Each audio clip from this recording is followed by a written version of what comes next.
Well, they tell us to be peaceful, but their peace demands our silence. So, whenever Indigenous people do fight for justice, when we demand the land back, when we push for sovereignty, when we refuse to be erased, someone always steps forward to say, we need to find peace. We need to focus on unity. Violence is not the answer. But what they are calling violence is really just truth spoken too loudly for their comfort. And what they call peace is often just submission by another name. Because their peace is not about justice, it's about control. So, where does this urge for peace come from? Well, the people who demand peace in the face of indigenous um, standing for themselves and for their rights can be seen as resistance. And, you know, this calling for peace isn't outwardly malicious at all, but many believe they're doing the right thing by saying that. They see themselves as voices of reason, as bridges, right, between conflict.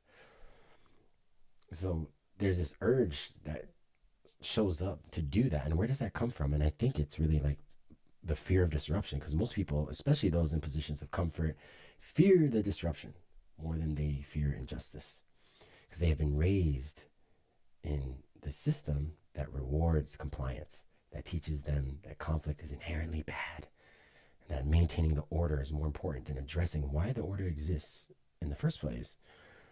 So when Indigenous people challenge the system, they are not just challenging laws or policy, they're challenging the entire foundation that some people's comforts and what they've been rewarded is built upon. So when someone calls for peace, what they often mean is, please, don't make me uncomfortable, or please don't challenge the world that I benefit from, or please find a way to fight that doesn't require me to change anything. So there's that myth, right? There's a myth of neutrality. There's a deep-seated belief that the middle ground is always the right ground, that compromise is always better than conflict, and that meeting somewhere in between or halfway is always this path to progress. That's just not the reality, because neutrality in the face of injustice is never neutral. It always benefits the ones that are oppressing.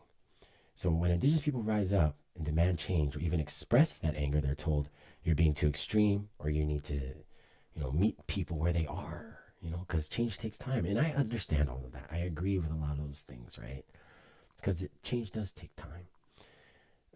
And some people that are in that resistance, in that sovereignty way, they do take things to extremes, because I've been there. So I know what that's like. But this kind of change that's being asked for, like when I'm asking for it, it's because I'm asking from this change has been taken for centuries. It's been taking centuries long to actually get going. So we as Indigenous people have already waited and compromised and endured endless promises that never came to pass. So when I hear them say, be peaceful, seek unity, and be patient, what I'm hearing is accept the things as they are, because true change is too inconvenient for me. That's what I hear. And addressing that comes a guilt response, because many non-Indigenous people experience this guilt when confronted with the realities of colonialism. The easiest way to soothe that guilt is to pretend that the past is just that. It's in the past. Get over it. You know, that was all back then. I'm not responsible for these things. Like, I'm not saying that. I'm actually just wanting people to acknowledge the full weight of the history, because that would require them to confront their own place in it and where they're at now. Because this isn't a racial thing. This is not what I'm talking about. It's not about skin color. It's about, can we face these problems together? Because we're all in it. We're all being steered towards these narratives. And, we got to focus on healing instead of blaming. I get that. And the past is behind us. So we need to learn from it in order for us to move forward together. And if we can come together as, a dedicated collective of humans that want to be out there in a good way for everyone, then let's see that. Because, those statements sound good. I'm all down for unity. I'm all good with sharing wisdom. But if the reality is you're erasing the fact that whatever is possible through this healing or this desire for peace without accountability, it just doesn't work. As long as Indigenous people are on their land that is occupied, as long as their voices are dismissed, as long as they're needing to keep pushing and feel this resistance at them and being denied, it's hard to move forward. It's hard to move forward without first addressing what that harm has been and what it's done. Because through this way, peace gets weaponized against Indigenous people. Because most people are not really asking for that peace, they're asking for it to be quiet. Because it's not protecting us from anything. It's really more about protecting their comfort and not wanting to be confronted with, you know, entitlement or even just privilege, I guess. So one of the things that comes up for me a lot is like, a natural response to this is anger. So you're looking at, centuries of genocide and land theft and cultural erasure. So when Indigenous people do express that anger, when I express it, like I'm being told that I'm being too emotional or too aggressive or too divisive. And so I'm wondering, like, then what else are we supposed to do? You want the Indigenous wisdom, you want the Indigenous learnings, but you don't want this Indigenous rage. You want to see the Indigenous resilience, but you don't want the Indigenous resistance. You want the ceremonies, but you don't want the sovereignty. I don't understand. Because this anger, I feel, reminds them that the history is not over, that the injustices have not been resolved, and that they too have a role in either maintaining or dismantling those things. And that's a lot of responsibility. And I'm not saying any one person is supposed to like feel guilty or being blamed for how things have gone, but like it's a very real thing, right? The situation. So if settlers can convince Indigenous people to focus on harmony, unity, and forgiveness without requiring anything in return, then that's what's winning, is that part of the ego, right? Because as long as we're encouraged to seek peace and not reclaim our power, then nothing actually changes. So, land acknowledgements are great, but without returning the land, we just keep the power where it is.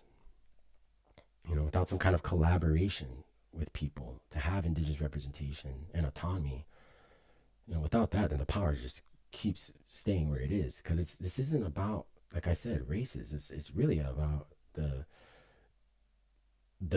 status quo. So as long as we're expected to be passive, then no one is really truly free to really stand where they're at. So if you can stand with us and you will not ask what you can take and you ask what you can give back, now allyship can exist in some ways. Because if you want to be a part of real peace, then it requires real actions. You know what I mean? Land acknowledgement, land return, supporting Indigenous-led efforts for reclamation and revitalization. Perfect. But we don't need to tone police people.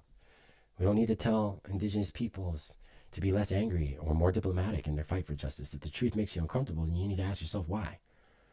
Not the people speaking it. You want to challenge the system, not just the symptoms. Instead of just appreciating Indigenous culture, take a stand against the systems that continue to harm the Indigenous people. Corporate land grabs, pipeline expansions, all these government policies that deny this. If you're complicit, then you're part of the problem.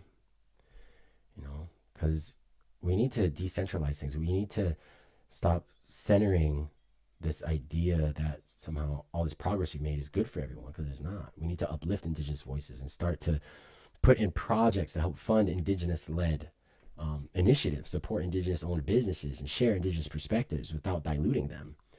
And we have to be willing to risk something, because true allyship means being willing to lose something. Whether that's your social comfort or money or access to power, if your support comes with no personal sacrifice, then it is not solidarity. True peace requires that justice. True peace is not the absence of conflict. It is the very presence of justice. So Indigenous people are not fighting for violence. We're fighting for life, for land, for sovereignty. And if that makes people uncomfortable, then that discomfort is the price of truth. True peace is not something that we are given. It's something that we create. And if that path to that peace requires disrupting the system that has oppressed all of us for generations, not just Indigenous people, but all of us, then so be it. Because I don't think we need to stay quiet or we need to be calm. I think that's a grave mistake to give submission for peace. So I hope that we can make this progress forward by understanding that peace and justice comes with some confrontation. Yeah.